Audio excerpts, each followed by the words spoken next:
میں آپ کو بتائیں کہ سینیٹر نہال ہاشمی کے خلاف توہین عدالت کیس میں اٹارنی جنرل اور ڈی جی پیمرا کو ججز کی برہمی کا سامنا کرنا پڑا۔ ججز نے ریمارکس دیتے ہوئے کہا کہ عدالت کو چکر دینے سے باز آ جائے۔ منصوبے کے تحت غیر متعلقہ ٹرانسکرپٹس جمع کروائے گئے۔ جسٹس شیخ عظمت سعید نے ڈی جی پیمرا حاجی آدم سے استفسار کیا کہ نجی ٹی وی پر نشر تقریر کا ٹرانسکرپٹ کیوں نہیں لگایا۔ انہوں نے کہا کہ اٹارنی جنرل صاحب عدالت کے سامنے غلط بیانی کرتے ہیں، ان کے ساتھ کیا کریں۔ جسٹس اعجاز الاحسن نے ریمارکس دیے کہ نہال ہاشمی کی تقریر سے پوری تصویر واضح نہیں ہوتی۔ بادی نظر میں توہین عدالت کی گئی ہے۔ متنازع تقریر نہال ہاشمی کی تقریر کا متن اور سی ڈی عدالت میں پیش۔ تقریر میں ڈیش ڈیش کیوں لکھا، سپریم کورٹ کا اظہار برہمی۔ ہم نواز شریف کے کارکن ہیں، حساب لینے والوں ہم تمہارا یوم حساب بنا دیں گے۔ جسٹس اعجاز افضل کی سربراہی میں سپریم کورٹ کے 3 رکنی بینچ نے نہال ہاشمی کے خلاف توہین عدالت کیس کی سماعت کی۔ عدالت کے روبرو نہال ہاشمی کے وکیل نے استدعا کی کہ انہیں تقریر کا پورا اسکرپٹ فراہم کیا جائے کیونکہ کچھ لوگوں نے جان بوجھ کر معاملے کو بڑھایا ہے۔ یہ سب کچھ عمران خان کی وجہ سے ہوا ہے، جس پر جسٹس اعجاز الاحسن نے ان سے پوچھا کہ کیا آپ نے تقریر میں جو کچھ کہا وہ سوچے سمجھے بغیر کہا۔ نہال ہاشمی کے وکیل نے کہا کہ تحریری جواب دینے کا موقع دیا جائے، سارا معاملہ واضح ہو جائے گا۔ جسٹس عظمت سعید نے ریمارکس دیے کہ عدالت شہادت پر فیصلہ کرے گی اور قانون کے تمام تقاضے پورے کیے جائیں گے۔ نہال ہاشمی کو دفاع کا پورا موقع ملے گا۔ عدالت کے روبرو ڈی جی پیمرا بھی پیش ہوئے۔ عدالت نے تقریر کا نامکمل ریکارڈ جمع کرانے پر ان کی سرزنش کی۔ جسٹس عظمت سعید کا کہنا تھا کہ اگر تقریر کا حصہ زیادہ نکلا تو اس کے قانونی نتائج بھگتنے پڑیں گے، عدالت کو چکر دینے سے باز آ جائیں۔ عدالت نے نہال ہاشمی کو تحریری جواب جمع کرانے اور گواہ پیش کرنے کی ہدایت کرتے ہوئے مزید سماعت 21 جولائی تک ملتوی کر دی۔ نہال ہاشمی کے وکیل نے توہین عدالت کا ذمہ دار تحریک انصاف اور میڈیا کو قرار دے دیا۔ کیس کی سماعت کے بعد میڈیا سے گفتگو کرتے ہوئے انہوں نے کہا کہ نہال ہاشمی نے توہین عدالت نہیں کی۔ ججز کا ذکر عمران خان، فواد چودھری اور تحریک انصاف کے دیگر رہنما لائے۔ میڈیا نے اس معاملے کو غلط انداز میں پیش کیا۔ نہ اس میں فوج تھی، نہ عدلیہ تھی، ہمارا شورا بانی تھا۔ ان کا یہ کہنا تھا وہ لوگ جو سپورٹ کر رہے ہیں، روز جو نواز شریف سے جو ہے نا حساب مانگتے ہیں، اس کا ذکر تھا۔ ہمارا یہی اپیل ہے کہ ہم تو جج تو جب ریٹائر ہی نہیں ہوتا ہے تو جج کا ذکر ہی نہیں ہے۔ ریٹائرمنٹ کا تعلق جو ہے نا ان لوگوں سے کیا ہے جو ارد گرد ہے عمران خان کے، اور عمران خان کا نام لیا ہے میں نے، فواد کا نام لیا ہے اور نیم الحق کا نام لیا ہے کہ ان لوگوں نے کنٹیم کیا ہے، اور یہ چینل جو ہے نا انہوں نے کنٹیم کیا ہے، اس کے لیے ہم باقاعدہ تھا۔ اور آپ نے دیکھا کہ اپنی شعلہ بیانی پر عدالت میں پیشیاں بھگتنے والے نہال ہاشمی آج عدالت کے باہر چپ چاپ کھڑے نظر آئے۔ ہنسے نہ مسکرائے، جو کہا وکیل نے کہا، خود ہاتھ باندھ کر کھڑے رہے۔ سپریم کورٹ میں پیش ہوتے ہی نہال ہاشمی گرجنا برسنا بھول گئے۔ پیشی کے بعد باہر آئے تو وکیل کو بولنے دیا، خود چپ چاپ کھڑے رہے۔ لگتا ہے نہال ہاشمی نے یہ مان لیا ہے ایک چپ سو سکھ، مگر کیا کہیں، بہت دیر کر دی مہربان چپ ہوتے ہوتے۔ ریکارڈ ٹیمپرنگ کیس میں گرفتار چیئرمین ایس سی سی پی ظفر حجازی کو مزید 12 گھنٹے تک ہسپتال میں رکھنے کا فیصلہ کیا گیا ہے۔ ذرائع کے مطابق ظفر حجازی کے آج مزید 2 ٹیسٹ کیے جائیں گے۔ ظفر حجازی کے ٹرانسپلانٹڈ گردے کا ٹیسٹ بھی دوبارہ ہوگا، جبکہ دل کی تکلیف کے باعث گردے کی رپورٹ مثبت آنے پر اینجیوگرافی بھی کی جائے گی۔ اس حوالے سے مزید بھی آپ کو تفصیلات دیں گے۔ آج ظفر حجازی کے ٹرانسپلانٹ شدہ گردے کا ٹیسٹ بھی دوبارہ ہوگا۔ ریکارڈ ٹیمپرنگ کیس میں گرفتار ظفر حجازی کو مزید 12 گھنٹے اسپتال میں رکھنے کا فیصلہ کر لیا گیا ہے۔ ذرائع کے مطابق آج مزید 2 ٹیسٹ کیے جائیں گے۔ کیا مزید جو ہے وہ پروگرام ہے، اس حوالے سے جانیں گے نمائندہ نیوز عائشہ شعیب سے۔ عائشہ بتائیے گا۔ جی بالکل، ذرائع کے مطابق ظفر حجازی کو مزید 12 گھنٹے تک اسپتال میں رکھنے کا فیصلہ کیا گیا ہے۔ ظفر حجازی کے آج مزید 2 ٹیسٹ بھی کیے جائیں گے، کیونکہ 10 سال قبل ظفر حجازی کے گردوں کا ٹرانسپلانٹ ہوا تھا۔ اسی ٹرانسپلانٹ شدہ جو گردے کا دوبارہ آج ٹیسٹ کیا جائے گا، کیونکہ دل کی تکلیف ہونے کے باعث گردے کی مثبت رپورٹ آنے پر اینجیوگرافی بھی کی جائے گی۔ ڈاکٹر سے جب ہماری بات ہوئی تو ان کا یہی کہنا تھا کہ اینجیوگرافی کی جو رپورٹ ہے وہ ہم بعد میں بتائیں گے، کیونکہ پہلے ان کے گردوں کے ٹیسٹ کیے جائیں گے اور ظفر حجازی کو ایف آئی اے کی تحویل میں ہے، اس لیے ڈاکٹرز کا یہ بھی کہنا ہے کہ ابھی ہم ان کا علاج کر رہے ہیں، اس کا فیصلہ ابھی ہم بعد میں کریں گے، کیونکہ ظفر حجازی کی جانب سے بار بار یہ کہا جا رہا ہے کہ ان کے جو رائٹ سائڈ پہ ہے وہ پین ہے اور ان کی بازو میں بھی پین ہے، اس لیے ڈاکٹرز جو ہیں ان کا یہی کہنا ہے کہ ہم ان کا علاج کر رہے ہیں۔ جی بہت شکریہ آشش شعیب، آپ سے تفصیلات مزید بھی جانیں گے۔ پنجاب کے وزیر قانون بات کر رہے ہیں۔ یہ 4 مہینے پہلے جو کام ہوا ہے، یہ 4 سال میں جو کام ہوا، ان کو نکالو نا، ان کو نکالو، قوم کو ثابت کرو، بتاؤ کہ جی یہ 200 ارب کا منصوبہ تھا، اس 200 ارب کے منصوبے میں جناب 10 ارب ادھر چلا گیا، یہ اکاؤنٹ ہے یہاں سے ادھر گیا، وہاں سے ادھر گیا، یہ کمپنی بیٹھی ہے، یہ بتا رہے ہیں، یہ کہہ رہے ہیں کہ جناب ہم سے یہ کک بیک لیا گیا، ہم سے یہ کمیشن لیا گیا، ہم سے یہ کرپشن لی گئی۔ بھائی 40 سال پیچھے جا رہے ہو تم، اور جا بھی رہے ہو اس کے فیملی کے کاروبار کے اوپر۔ مقصد صرف یہ ہے کہ تمہیں نظر آ رہا ہے کہ اس نے اس ملک سے اندھیرے دور کرنے کے لیے ایک بھرپور مخلصانہ کوشش کی ہے، اس نے لوڈ شیڈنگ سے نجات دلانے کے لیے اس نے ہمت کی ہے، اس نے دہشت گردی کے اوپر کاری ضرب لگائی ہے، اور لگتا یہ ہے، ان کو معلوم یہ ہوتا ہے کہ 2018 کے الیکشن میں بھی محمد نواز شریف کو شکست دینی جو ہے وہ مشکل ہو جائے گی۔ اب وہ 58 بھی جو کسی زمانے میں ڈکٹیٹروں کا ہتھیار ہوتی تھی، وہ جب حکومت پہ قبضہ کر لیتے تھے اور اس کے بعد پھر جو ہے وہ کوئی کٹ پتلی حکومت بناتے تھے، اور جب وہ بھی کو تھوڑا بہت چلنے لگتی تھی تو پھر وہ اوپر ایک اپنی جو ہے وہ تلوار لٹکاتے تھے 58 بھی کی۔ اب سپریم کورٹ کے کندھے کو استعمال کرنے کی کوشش کی جا رہی ہے۔ یہ اس ملک میں عدم استحکام پیدا کرنے والے لوگ اب سپریم کورٹ جو دھرنا نمبر 1 سے نہ حاصل کر سکے، جو دھرنا 2 سے نہ حاصل کر سکے، جو 2 نومبر کو لاک ڈاؤن سے، آپ مجھے بتائیں کہ لاک ڈاؤن کیا ہوتا ہے؟ کہ جی ہم اسلام آباد جائیں گے اور وہاں پہ ہم حکومت نہیں چلنے دیں گے، ہم وہاں پہ ہر چیز کو بند کر دیں گے، ہم شہروں کو بند کر دیں گے۔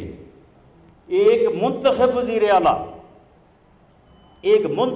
اعلیٰ پولیس کو ساتھ لے کے ایک صوبے سے دوسرے صوبے پہ اسلام آباد پہ چڑھائی کرتا ہے، یہ بغاوت نہیں تو اور کیا ہے؟ کیا اس کا کسی نے نوٹس لیا؟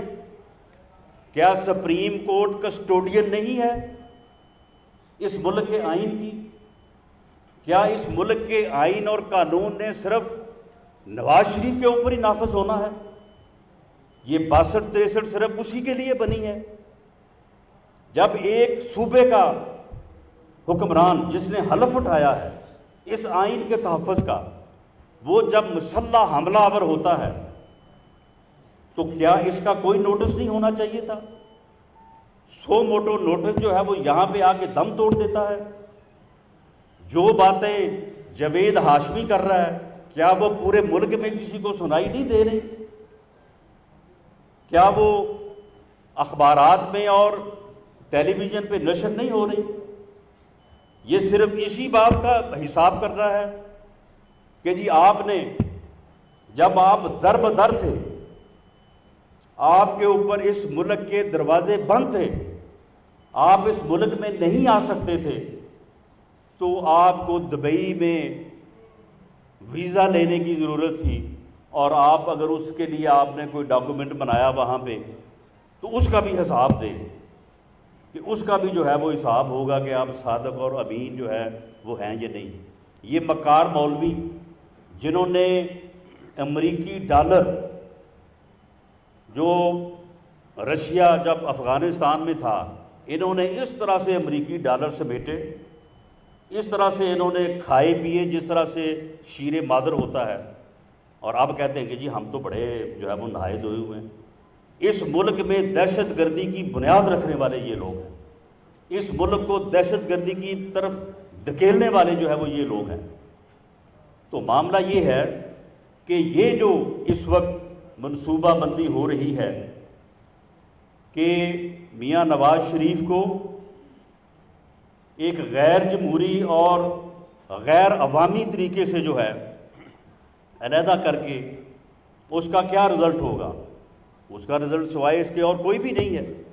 ذوالفقار علی بھٹو کو علیحدہ کر کے جو سیاسی عدم استحکام پیدا کیا گیا اسے یہ ملک آج تک بھگت رہا ہے۔ اگر وہ واقعہ نہ ہوتا تو شاید یہ بعد میں جو ہے یہ اپنا یہ رشیا، یہ مجاہدین، پھر طالبان، یہ شاید یہ چیزیں جو ہیں وہ ہماری زندگی سے جو ہے وہ شاید ہماری زندگی میں نہ آتی۔ ایک بات جو میں آپ کے سامنے رکھنی چاہتا ہوں کہ یہ کیا ریزمبلنس ہے۔ 1999 پاکستان میں لوڈ شیڈنگ کا نام و نشان نہیں تھا۔ 1999 میں کوئی بندہ کو پتہ ہی نہیں تھا کہ لوڈ شیڈنگ بھی کوئی چیز ہوتی ہے۔ خود کش حملوں کا کبھی کسی نے سنا نہیں تھا۔ وہ فلسطین کا کبھی کبھی سنتے تھے کہ جی وہاں پہ کو کسی نے جو ہے وہ خود کش حملہ کر دیا۔ پاکستان کے لوگ خود کش حملوں کے نام سے واقف نہیں تھے۔ پاکستان ایٹمی قوت بن چکا تھا اور پوری دنیا کے اخبار اور رسائل یہ لکھ رہے تھے کہ پاکستان جو ہے وہ ایشین ٹائگر بننے جا رہا ہے۔ اس کے بعد 12 اکتوبر آ گیا۔ 12 اکتوبر کے بعد پھر اس کے بعد یہاں پہ پھر لوڈ شیڈنگ بھی آئی، پھر یہاں پہ دہشت گردی اور یہاں پہ خود کچھ دھماکے بھی آئے، اور پھر حالت یہ ہو گئی کہ 2013 میں جب میاں نواز شریف نے دوبارہ اقتدار سنبھالا تو پوری دنیا کے رسائل، پوری دنیا کے اخبار یہ لکھ رہے تھے کہ پاکستان ڈیفالٹ کرنے جا رہا ہے۔ اور جب آج 2017 ہے، آج پھر پوری دنیا یہ کہہ رہی ہے کہ پاکستان سے دہشت گردی ختم ہونے جا رہی ہے۔ پوری دنیا یہ کہہ رہی ہے کہ پاکستان جو ہے وہ لوڈ شیڈنگ کے اندھیروں سے باہر آنے کو ہے۔ پوری دنیا یہ کہہ رہی ہے کہ پاکستان اقتصادی طور پہ ایٹمی دھماکے کے بعد سی پیک کی شکل میں معاشی دھماکہ کرنے والا ہے۔ تو آج پھر جناب یہ اب جولائی 2017 آ گیا ہے، یہ 10 تاریخ آ گئی تھی، 10 کے بعد پھر یہ جو ہے وہ بعد میں پھر تاریخیں پڑھتے رہی، اب جو ہے وہ کوئی تاریخ آنے والی ہے۔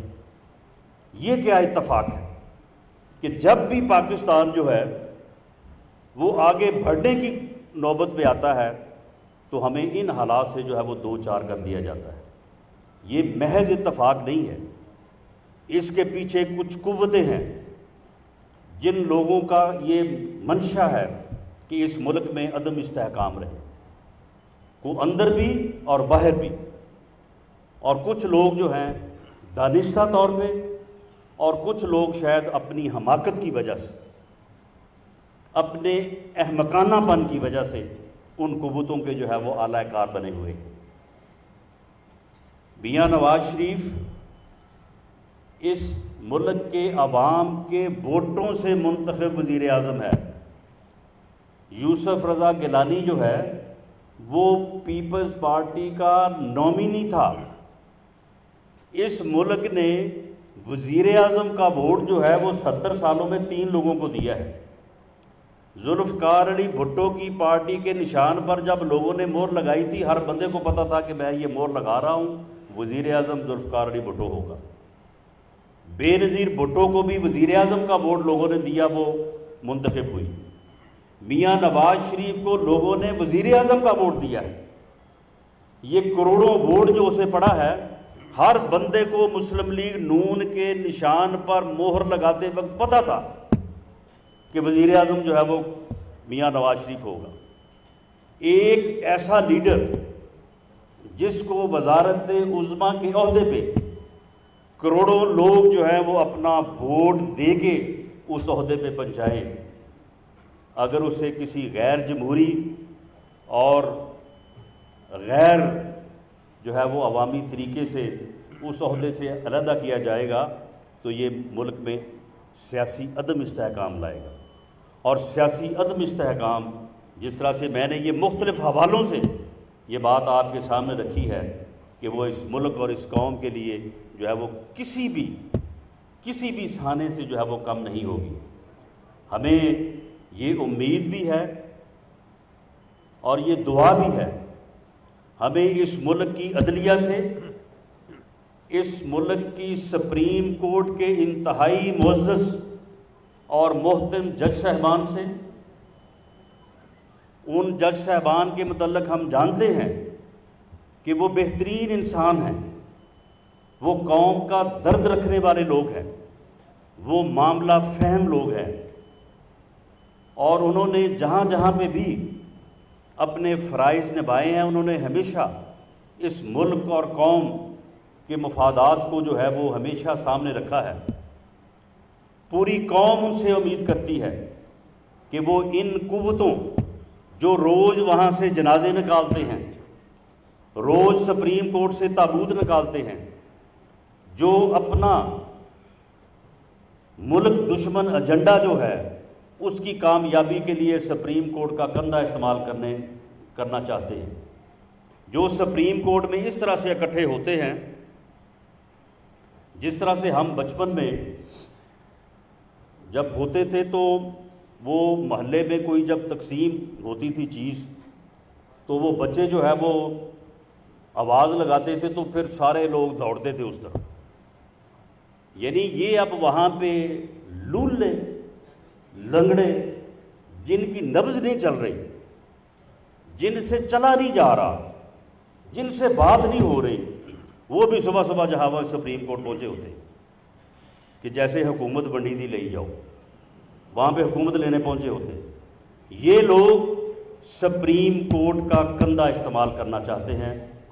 ہمیں اللہ سے بھی یہ امید ہے اور اپنے سپریم کورٹ کے معزز ججز سے بھی یہ امید ہے، یہ یقین ہے کہ وہ اس سازش کو ناکام بنائیں گے اور پاکستان کو سیاسی استحکام کی طرف لے کے جائیں گے، پاکستان کو اس طرف لے کے جائیں گے کہ پاکستان سے جو ہے وہ دہشت گردی ختم ہو، وہ پاکستان کو اس طرف لے کے جائیں گے کہ پاکستان سے جو ہے وہ لوڈ شیڈنگ جو ہے وہ ختم ہو، وہ پاکستان کو اس طرف لے کے جائیں گے کہ پاکستان میں ایک منصفانہ ایک ایسا الیکشن 2018 میں ہو جس کے اوپر کسی کو جو ہے وہ انگلی اٹھانے کی جو ہے وہ جرت نہ ہو۔ وہ پاکستان کو اس طرف لے کے جائیں گے کہ عوام کا فیصلہ عوام کو کرنے کی جو ہے وہ کب موقع ملے گا۔ اگر پاکستان کے عوام 2018 میں یہ کہتے ہیں کہ میاں نواز شریف نے ہماری صحیح خدمت نہیں کی، اس ملک کو ترقی سے اور ملک کو بہتری کی طرف نہیں لے کے گئے، یہ ان کا حق ہے۔ یہ 58(2)B کوئی ڈکٹیٹر استعمال کرے یا یہ 62-63 جو ہے وہ 58(2)B کی شکل میں استعمال ہو، یہ اس عوام کے لیے جو ہے وہ قابل قبول نہیں ہوگی، یہ ان کا حق ہے۔ وہ اگر 58(2)B 2018 کے الیکشن میں پاکستان مسلم لیگ نون پہ یا میاں نواز شریف پہ لگائیں گے، کسی کوئی جرت نہیں ہے کہ وہ کوئی عذر کر سکے۔ ہماری بھی یہ ہمت نہیں ہوگی کہ ہم یہ کہہ سکیں کہ جناب یہ فیصلہ غلط ہے، ہم اس فیصلے کو جو ہے وہ تسلیم کریں گے اور جس کے حق میں فیصلہ ہوگا اس کی مدد کریں گے۔ میاں نواز شریف خود اس کا ہاتھ لے کے آگے بڑھے گا کہ بھئی میں نے لوڈ شیڈنگ میں، میں نے دہشت گردی میں، میں نے سی پیک میں یہ کام کیا ہے، آؤ آگے آپ شروع کرو، آپ کے پاس مینڈیٹ ہے۔ لیکن یہ طریقہ کار جو اپنایا جانے کی کوشش کی جا رہی ہے، یہ نہ اس ملک کے حق میں ہے، نہ اس ملک کے عوام کے حق میں ہے، اور یہ نہیں ہونا چاہیے۔ اور میں یہ کہنے کی جسارت کروں گا کہ اگر یہ ہوا تو اس ملک کے عوام 2018 کے الیکشن میں اسے رد کریں گے اور اسے ایسا نہیں ہونے دیں گے۔ وہ اپنا مینڈیٹ جو ہے وہ بالکل اس کو جو ہے وہ برقرار رکھیں گے۔ لیکن ہمیں بہتری کی جو ہے وہ امید رکھنی چاہیے، اور آج کی جو یہ مجلس ہے، کیونکہ یہ